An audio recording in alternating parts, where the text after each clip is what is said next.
사람의 탈을 쓰고 어찌 그럴 수 있느냐 물으셨습니까?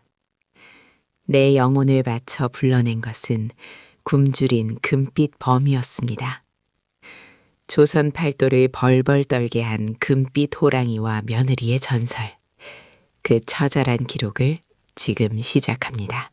내 비녀 내놔. 이 천하에 망할 것 같으니. 천둥 소리보다 더 날카로운 고함이 종갓집 마당을 찢어놓습니다. 억수같이 쏟아지는 빗속에서 며느리 설화는 진흙바닥에 처박힌 채 바들바들 떨고 있습니다.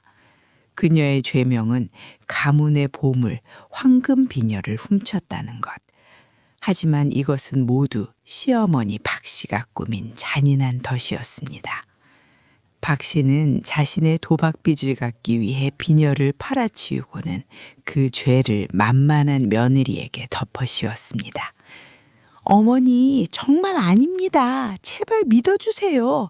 설화가 이마에 피가 나도록 바닥에 찌으며 절규하지만 돌아오는 건 차가운 발길질 뿐입니다. 하인들이 가져온 설화의 보따리에서는 박씨가 몰래 넣어둔 가짜 비녀 조각들이 쏟아져 나옵니다. 조작된 증거 앞에 설화의 결백은 휴지 조각이 되어버렸습니다. 더 가슴을 후벼 파는 건 남편 윤종의 눈빛이었습니다. 한때 평생을 지켜주겠다던 그 남자는 이제 아내를 더러운 오물 보듯 경멸하고 있습니다. 가문의 명예를 더럽힌 죄 죽음으로 씻어야 마땅하나 내 너를 산속에 버려 짐승의 먹이가 되게 하리라. 남편의 그 한마디에 설화의 마지막 희망은 산산조각이 납니다. 아이를 한 번만 보게 해달라는 처절한 외침도 무시된 채 설화는 하인들에게 끌려가 깊은 산속 벼랑 아래로 내던져집니다. 굴러 떨어지는 순간 그녀의 눈은 핏빛으로 물듭니다. 죽어서라도 너희들의 목을 물어뜯으리라. 벼랑 아래로 내던져진 설화. 온몸의 뼈는 부서졌고 살갗은 찢겨 진흙과 피로 범벅되었습니다. 하지만 그녀는 죽을 수 없었습니다.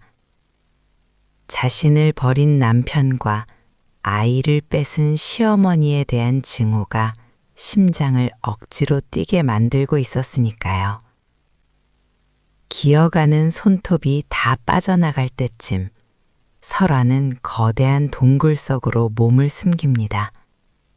그때였습니다.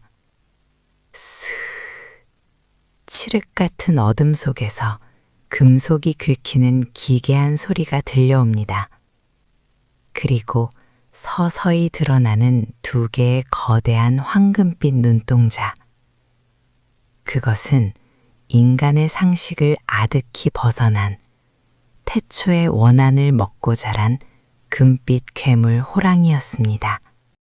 그 시커먼 원한이 마음에 드는구나. 괴물의 목소리가 동굴 전체를 흔듭니다. 설화는 공포 대신 미소를 지었습니다. 내 살점을 씹어 돌려도 좋다. 내 영혼이 지옥불에 타도 상관없다. 오직 그자들을 파멸시킬 힘만 다오.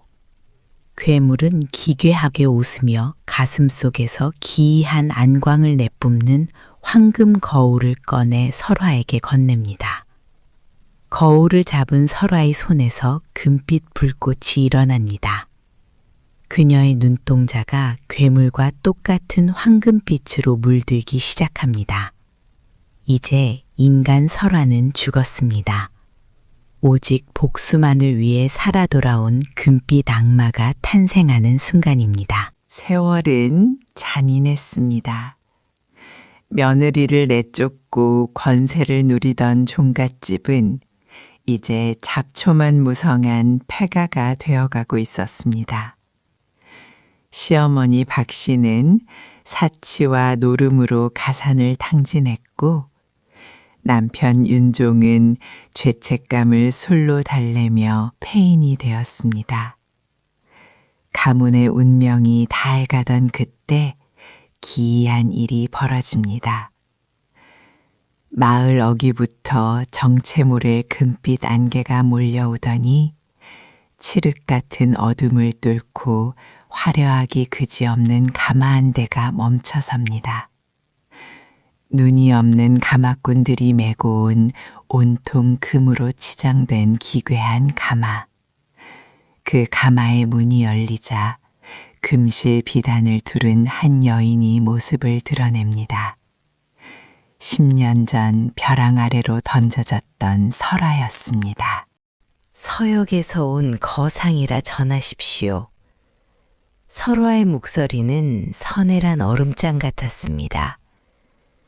박 씨는 그녀가 설화라는 사실도 모른 채 여인이 들고 온 보물들에 눈이 뒤집힙니다.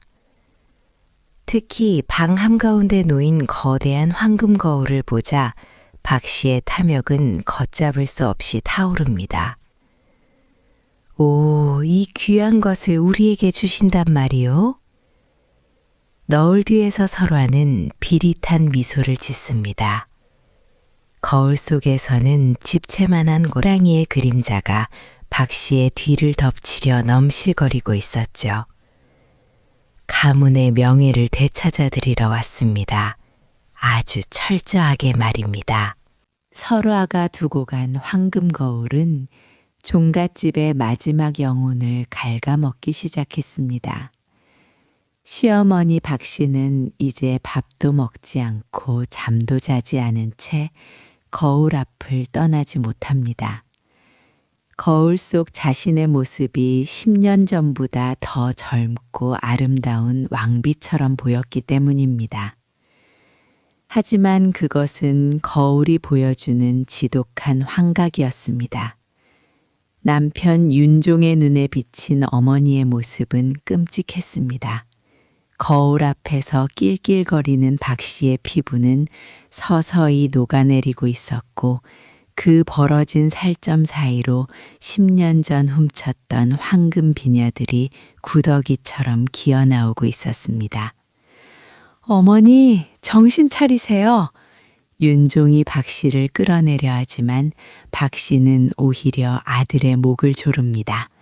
내 비녀, 내 황금, 아무도 못 가져간다. 그때 방안을 메운 금빛 안개가 거대한 호랑이의 형상으로 변하기 시작합니다. 벽면 가득 채워진 호랑이의 그림자가 천장을 타고 내려와 윤종과 박 씨를 짓누릅니다. 폐인이 된 윤종은 술기운에 헛것을 본다 생각하며 자신의 손가락을 황금 비녀라 믿고 갉아먹기 시작합니다.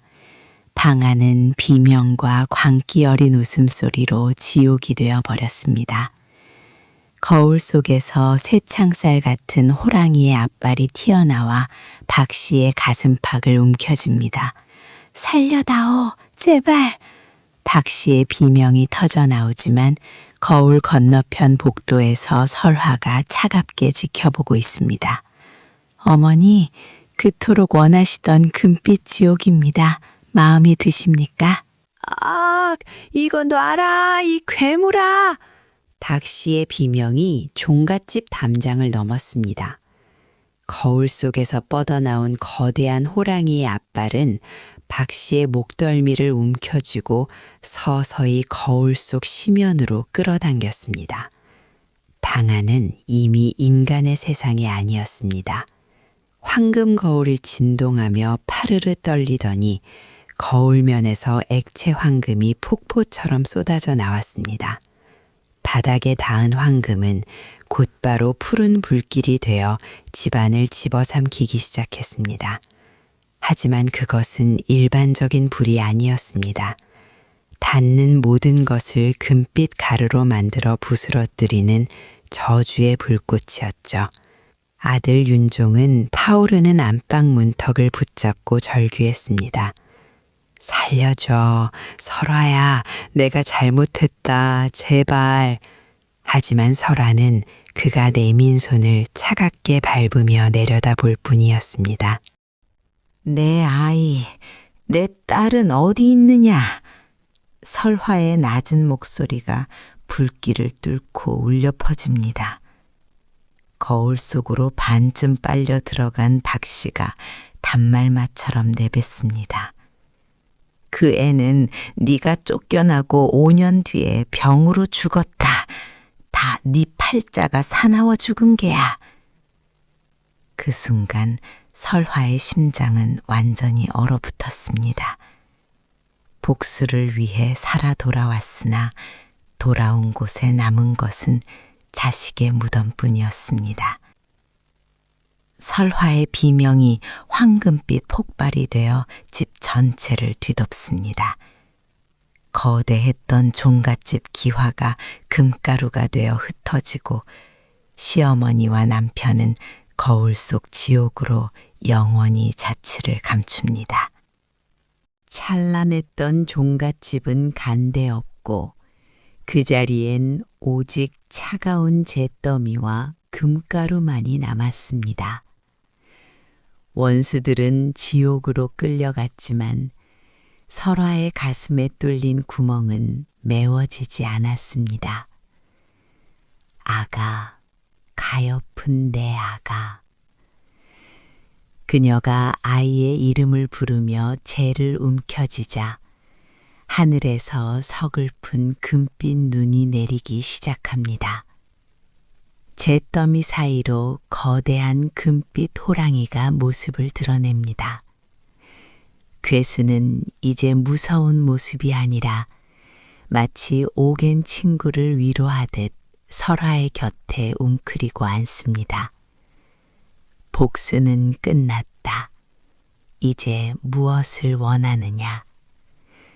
설화가 답합니다. 저를 제 아이가 있는 곳으로 데려가 주십시오.